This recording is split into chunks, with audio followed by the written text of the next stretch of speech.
En medio del Atlántico hay una isla sin recursos naturales, completamente aislada y en el centro exacto del corredor de huracanes. Geográficamente debería ser una roca desolada a la que todos ignoramos, pero en cambio es un país increíblemente próspero con más de 60,000 habitantes. ¿Por qué? Porque esta diminuta isla apostó miles de millones de dólares a los peores desastres naturales del mundo. Soy Jeff y esta es la increíble historia geográfica detrás de Bermuda.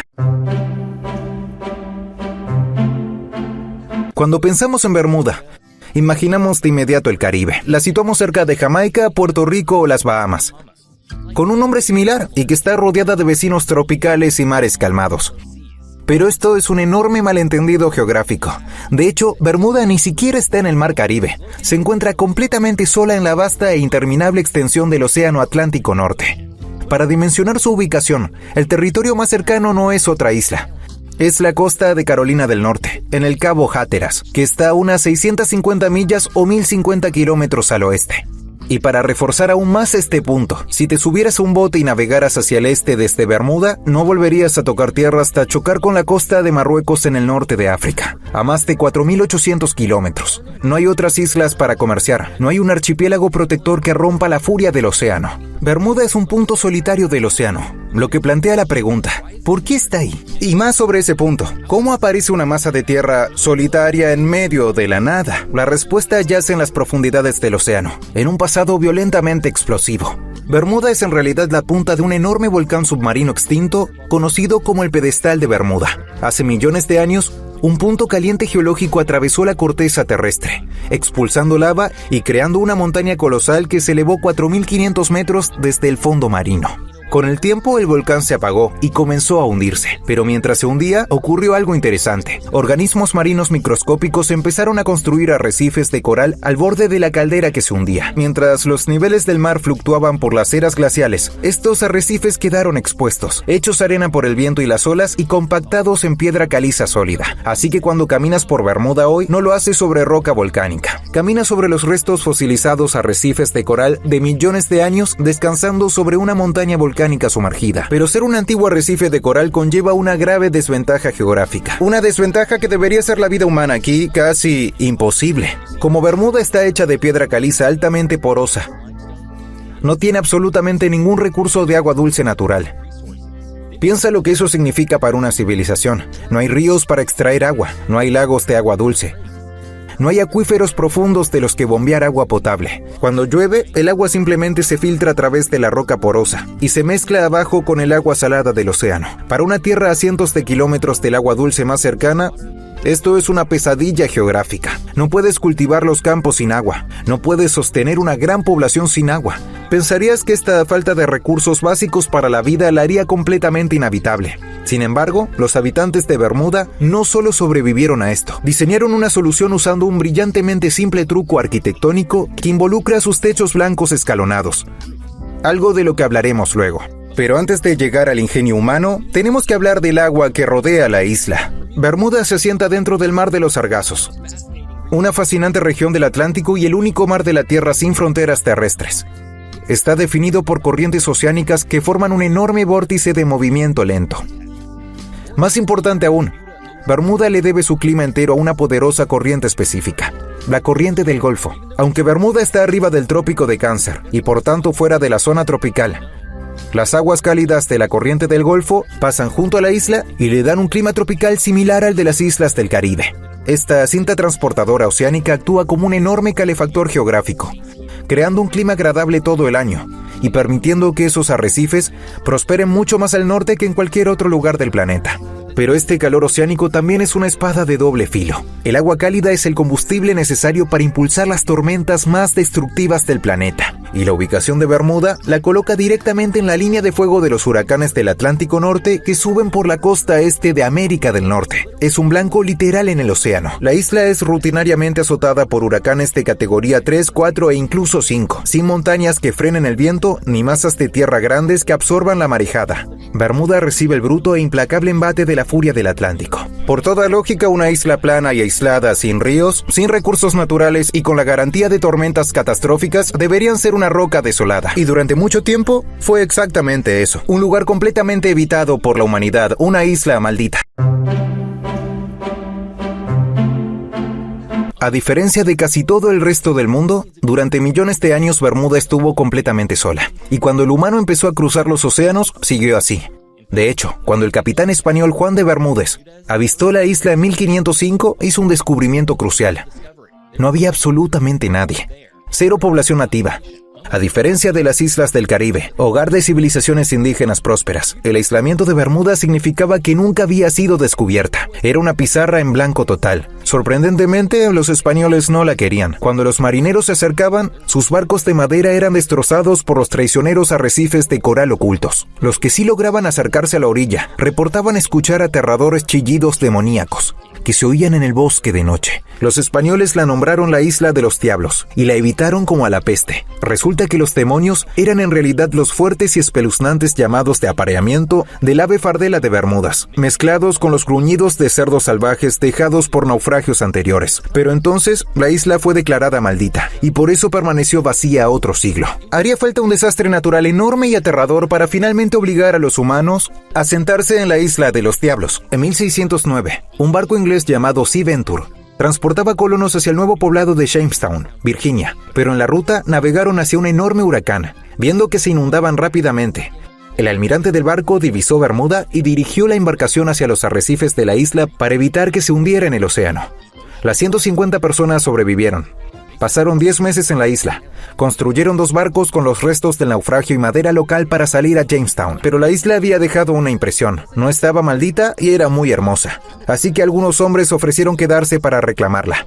Y para 1612, los ingleses colonizaron oficialmente Bermuda. Pero asentarse en la isla era una cosa. Sobrevivirla era otra. ¿Recuerdas que aquí no había agua dulce? Los primeros colonos ingleses tuvieron que resolver esta pesadilla de inmediato. Su solución fue brillantemente simple y definió completamente la arquitectura de Bermuda. Empezaron a tallar sus techos con piedra caliza local, disponiéndolos en un patrón escalonado distinto y pintándolos de blanco para reflejar el sol y purificar el agua. Cuando llovía, los escalones frenaban el agua, capturando cada gota y canalizándola hacia grandes cisternas subterráneas. Incluso hoy, es un código de construcción de Bermuda que cada casa debe capturar así su propia agua de lluvia.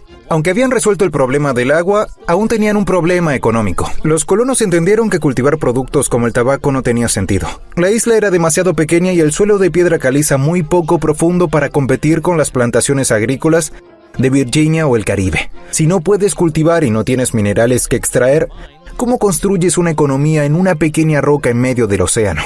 Lo buscas en el mismo océano. Bermuda dio un giro radical. Usaron el increíblemente resistente cedro de Bermuda para construir barcos muy ágiles y veloces. Abandonaron la agricultura y se convirtieron en una potencia marítima.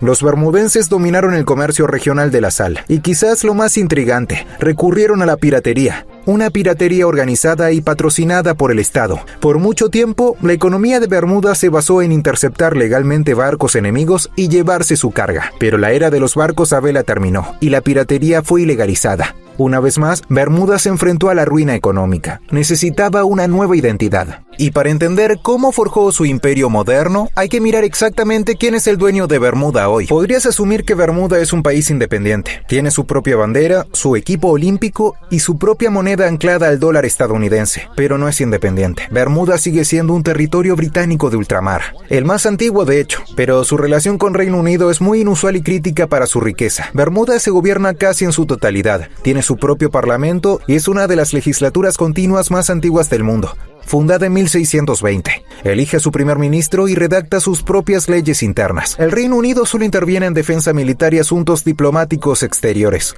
Esta extrema autonomía volvió a Bermuda una enorme superpotencia geopolítica.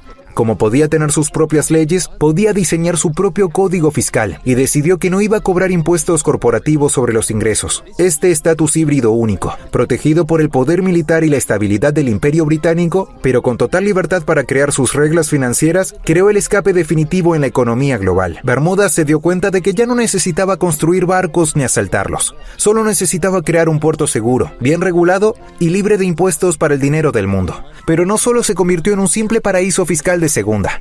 Decidió especializarse. Miró su propia historia, al huracán que literalmente naufragó a sus padres fundadores, y decidió monetizar la única cosa que conocía mejor que nadie en el mundo: el desastre catastrófico absoluto. Para entender cómo Bermuda gana su dinero y financia básicamente toda su existencia, hay que entender un concepto llamado reaseguro. Suena árido, pero es una red de seguridad para miles de millones de dólares que evita que la economía global colapse cada vez que el viento sopla demasiado fuerte. El reaseguro es simplemente un seguro para las compañías de seguros. Imagina que un enorme huracán de categoría 5 golpea la costa de Florida. Una compañía de seguros normal, llamémosla Seguros del Viento, tiene que pagar de repente 100,000 reclamaciones al mismo tiempo para reconstruir casas. Pero si Seguros del Viento tuviera que pagar tantos millones a la vez, quebraría por completo. Los propietarios no recibirían nada y la economía regional quedaría arruinada. Entonces, para prevenirlo, Seguros del Viento compra su propia póliza de seguro. Transfiere una enorme parte de su riesgo catastrófico a una compañía de reaseguros. ¿Y dónde viven la mayoría de las compañías de reaseguros de catástrofes más grandes del mundo?